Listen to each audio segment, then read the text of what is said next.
I sat across from Alina, my wife of 5 years, in the same living room where we once danced barefoot to old records, where midnight coffee runs felt like adventures and whispered laughter filled the walls like a second heartbeat. But tonight, everything felt foreign. Her eyes wouldn't meet mine. Her arms were crossed over her chest like a shield. Her voice stripped of emotion. "I don't feel it anymore, Ryan. The love, the desire, it's just gone." She said it like a weather forecast.com, flat, as though it were something inevitable, out of her control. I didn't move. I couldn't. I sat there, the weight of her words pressing down on me like a stone on my chest. There hadn't been a fight, no betrayal, just a dull, merciless emptiness. I asked why, pleaded for clarity, for something to hold on to. I begged her for a chance to fix it, but she only repeated the same phrase softly, like a scratched record. "It's not you. I just don't feel anything anymore." I didn't yell. I didn't throw anything. I just nodded as something inside me caved in and went silent. I packed a small overnight bag, just the basics: wallet, keys, a change of clothes, and one photo of us in Murray. Back when we were so close, still certain. Back when distance hadn't started to bloom between our bodies like a wall of fog. She didn't try to stop me, didn't follow me to the door.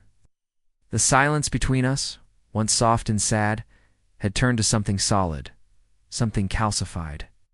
I reached for the doorknob when I heard footsteps behind me. Santa stood in the hallway, Alina's best friend. Her expression was tight with worry, wide-eyed and pale. She must have been in the kitchen the whole time, maybe heard everything, maybe knew more than I did. I gave her a tired nod, my voice barely a breath. "Take care of her." She didn't respond right away, but just as I stepped into the corridor, her hand shot out and caught my arm. "Ryan, wait." I turned, already sinking into numbness. Her voice was a whisper, almost too quiet to register, but her words crashed into me like a wave against stone. "She's pushing you away to protect you, not because she stopped loving you." I froze. My suitcase suddenly felt like it weighed 100 kilos.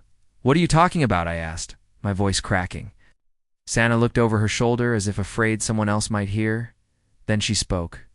"She didn't want you to know, but Alina's sick. She found out last month.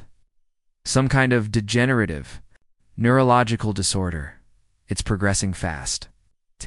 She's terrified. She thinks you'll waste your life caring for someone who might forget your name one day. So, she's letting you go before you ever have to watch her disappear." My knees nearly buckled. The room spun not from grief, not even panic, but a sudden surge of guilt of understanding too late. She said she felt nothing. I whispered almost to myself. Sana's eyes filled with tears. That part might already be beginning. I clutched the edge of the doorframe as memories flooded in her missed appointments, the day she called me by her sister's name, the sudden distance after years of intimacy. I thought she was withdrawing emotionally. I hadn't realized she was fading. I'd let go of the suitcase and left it there in the hallway inside. Alina sat hunched on the couch, her face buried in her hands. She didn't hear me return at first, but when she looked up, her expression crumpled like paper caught in a storm. "Why are you still here?" she asked, her voice breaking.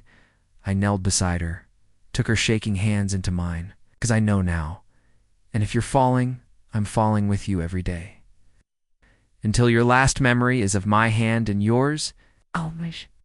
Fully, her body shook. Her breaths came ragged and uneven. "Oh, I didn't want you to see me become someone else."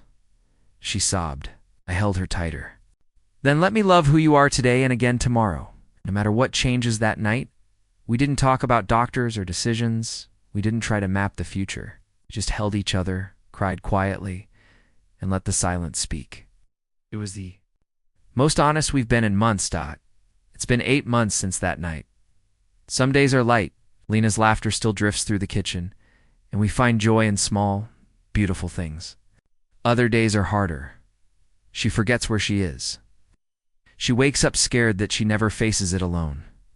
And sometimes late at night.